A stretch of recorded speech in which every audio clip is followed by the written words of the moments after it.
¿Nos podrías recordar, nos podrías contar cómo conociste a Borges y, en todo caso, qué te queda de la relación personal con Borges? ¿Qué de particular te quedó de esa relación? Mi encuentro inicial con Borges fue a los 14 o 15 años a través de la lectura, como debería ser el encuentro con todos los escritores, ¿no?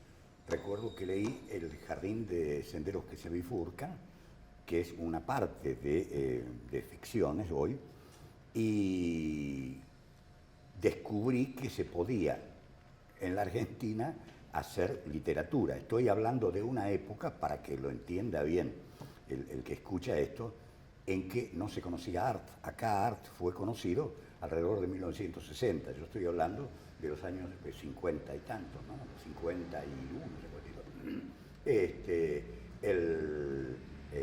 para decir que nuestros ejemplos de la literatura argentina eran los que nos daba el colegio, y la literatura era siempre la literatura extranjera. Yo tenía 14 o 15 años cuando cayeron en mis manos dos libros, uno Jardín de los senderos que se bifurcan y el otro Uno y el universo de Sábato.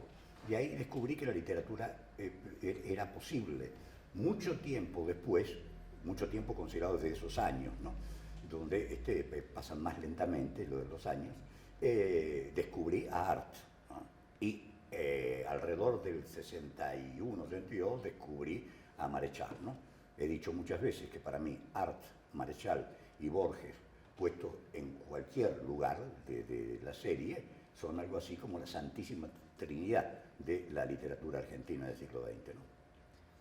Mi encuentro personal con Borges se verifica hacia 1960, tal vez fue en el 59. Yo sacaba la revista El Grillo de Papel con Arnoldo Lieberman y fuimos a visitarlo a la Biblioteca Nacional. Yo debía tener 24 años y Borges 60, o a lo sumo yo 25 y Borges 61, de acuerdo a cuando haya sido este encuentro, ¿no? Era mágico encontrarlo por primera vez a Borges a esa altura de mi vida. Yo ya lo había leído entero, y el Borges de esa época era prácticamente el Borges que conocemos hoy. Borges en 1960-61 ya era el Borges de sus primeros 10 libros, que lo hicieron célebres, salvo el informe de Borodi, y todo lo demás ya lo había escrito.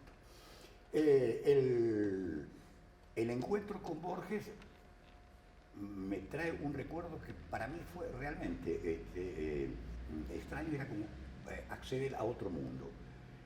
En el ámbito de la vieja biblioteca, que era muy solemne y muy extraño, que Borges dijera hay mucha luz aquí, que fue lo que dijo, y cerrara unas cortinas, fue como entrar en otro mundo, que era el mundo de Borges, el mundo de la penumbra, ¿no? Es muy raro que Borges diga hay mucha luz aquí, es decir, nos instaló en su realidad de inmediato.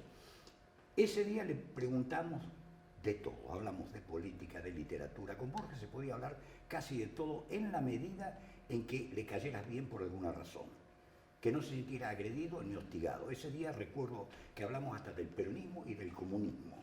Naturalmente Borges no era demasiado accesible para ponderar esas ideas, ¿no?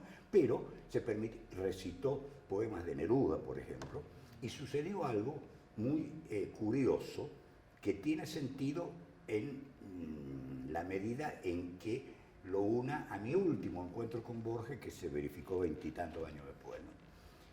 En un momento, ya entusiasmado por la facilidad que se producía este diálogo con Borges, le pregunto a Borges, dígame Borges, ¿qué piensa usted de Sartre?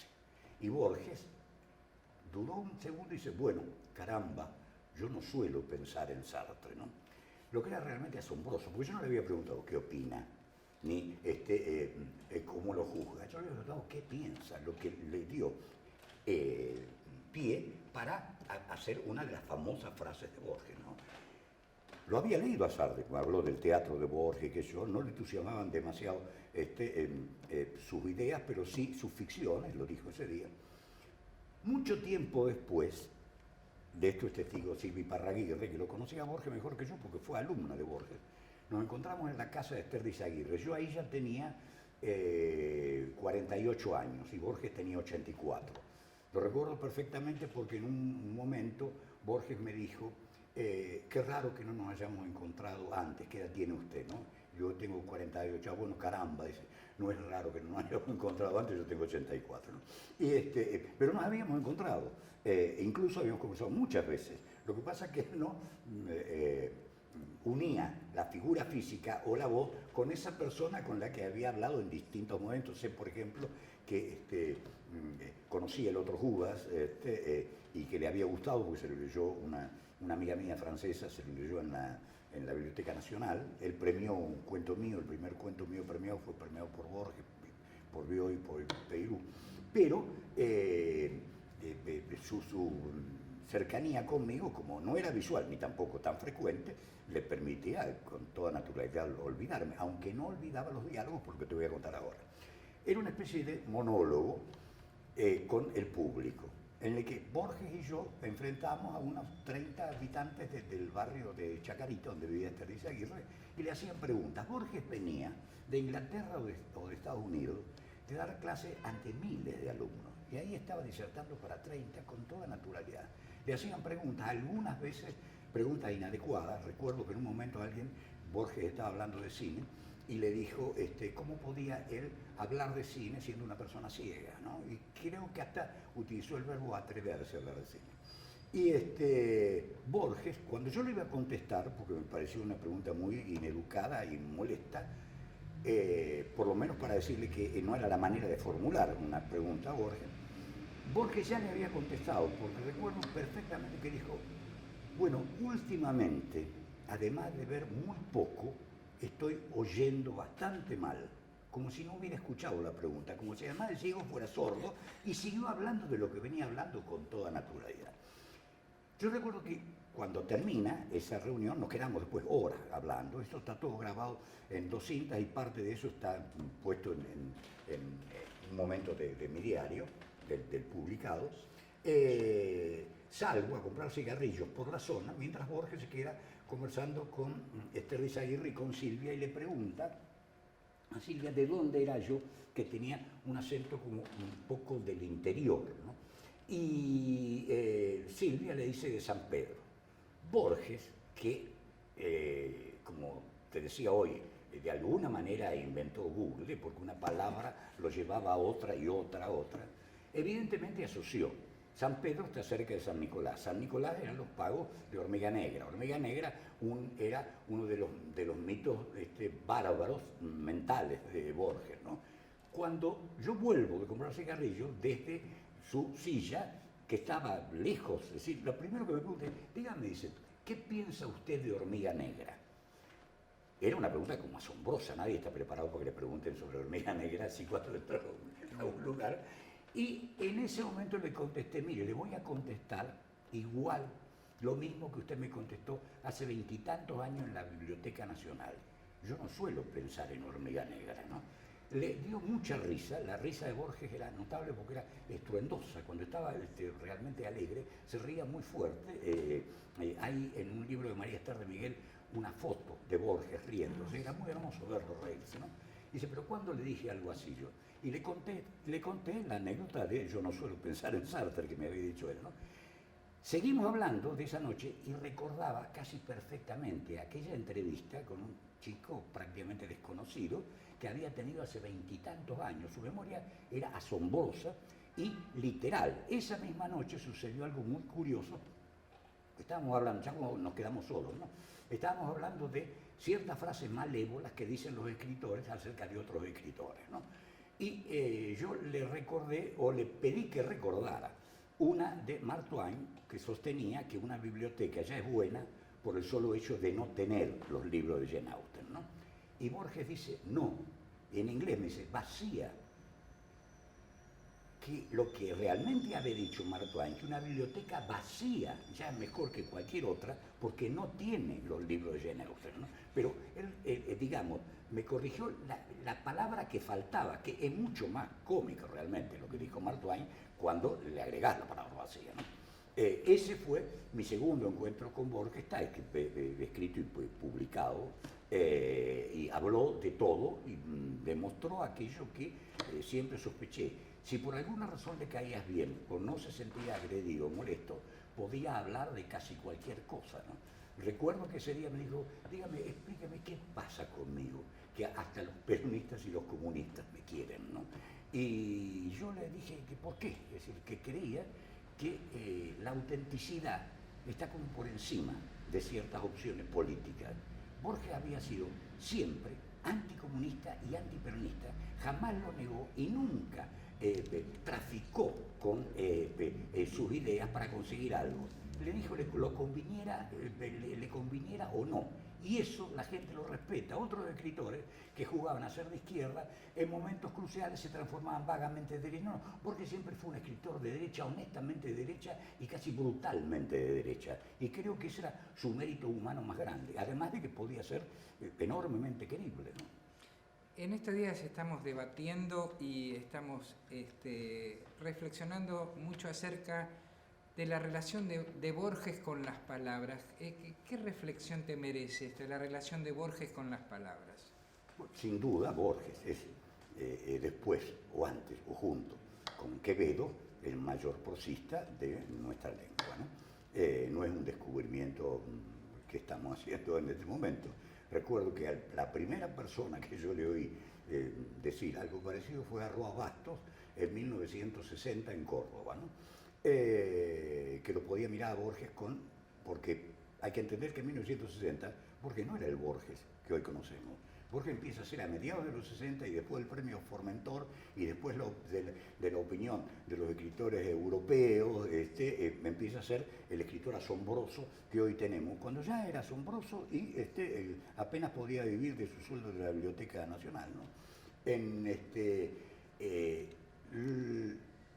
Aclarado esto acerca de la prosa de Borges, creo que el mérito real de Borges y el énfasis habría que ponerlo ahí y no en la cuestión léxica o de vocabulario, no son tanto las palabras como sino la manera de articular las palabras. El esplendor verbal de Borges es sintáctico, no léxico. Borges no es uno de los escritores que más palabras haya utilizado en la literatura argentina. Lugones sin duda utilizó muchas más, no siempre muy bien. Marechal probablemente ha utilizado más palabras que Borges y Martínez Estrada sin duda utilizó más palabras que Borges. Va a decir que no es léxico, es sintáctico. Y esto lo podría explicar con dos ejemplos de textos de Borges. Uno es el famoso de la forma de espada. Una cicatriz rencorosa le cruzaba la cara, un arco ceniciento y casi perfecto, etc., ¿no? No hay ninguna palabra extraña ahí. Es decir, es perfectamente entendible todo, pero hay algo sí muy extraño, que es una cicatriz rencorosa. Es decir, las cicatrices, nosotros estamos acostumbrados a que sean profundas, marcadas, rojas, pero ¿qué es una cicatriz rencorosa? Ese modo de adjetivar, que es muy cercano a la hipálaje, como, qué sé yo, calles pensativas o lámparas pensativas, es lo que Borges realmente aporta, pero no desde un punto de vista meramente estilístico, sino formal, porque eso le permite ahorrar una cantidad de palabras, porque ya ha suscitado lo que luego nos va a explicar el cuento. ¿Por qué es rencorosa esa cicatriz? Hay un viejo rencor que hace que el traidor que le está contando a Borges ahora, en tercera persona, una historia que él vivió siendo el protagonista verdadero y no el que sufrió el problema, porque la cicatriz se la han hecho a él por traidor, todo eso está ya incluido en la palabra rencorosa. El giro famoso de Borges, todo el mundo ha plagiado, que es fatigar, ¿no? Fatigar el desierto, fatigar los estantes de las bibliotecas. Ese giro también pertenece a esa zona, pero en lo que muy pocas veces se ha reparado, que ese giro no es invento de Borges ni de la alusión aquella que hace Borges al giro cuando habla de fatigar la infamia de un escritor latinoamericano, sino que pertenece a la tradición más antigua de la literatura española. Ya Quevedo, en un soneto, habla de fatigar de Alemania el grande río, refiriéndose al Rin, y Góngora habla de peinar el viento y fatigar la selva. Esa es la virtud de Borges. ¿Cómo utilizó la sintaxis castellana, que habíamos ya olvidado, y cómo reinventó para nuestras letras buena parte de la sintaxis inglesa y hizo ese estilo que es irrepetible. Irrepetible no porque no se pueda volver a escribir, sino porque una vez que lo usó Borges da la impresión de que ya es intocable. Es curioso, pero una vez que Borges, acá en la Argentina se ha hablado de los guapos, de Eichelbaum y toda la tradición del teatro, hasta del circo, ¿no? Borges habló de los guapos y uno tiene que pedir permiso si se le ocurre un cuento de guapos, ¿no? Esa apropiación que ha hecho Borges de ciertos matices de la lengua es realmente el legado de Borges. Hay otra frase que lo explica tan bien como esto, tal vez mejor, ¿no? En El Inmortal Borges dice, en Bicanir profesé la astrología y también, después de ese también, uno espera, y también la magia, y también la matemática, y también la ciencia oculta. No, dice, en Bicanir profesé la astrología y también en Bohemia. Ese modo de romper la costumbre sintáctica que tenemos nosotros en Bicanir y en Bohemia profesé la astrología, es uno de los hallazgos verbales de Borges que no lo va a encontrar en casi ningún otro escritor, ¿no? Creo que el énfasis habría que ponerlo en cómo armaba Borges la frase castellana y no tanto en su poder léxico, que, bien mirado, no era tan grande, ni él necesitaba que era tan grande, porque él sostenía que había que utilizar muy pocas palabras.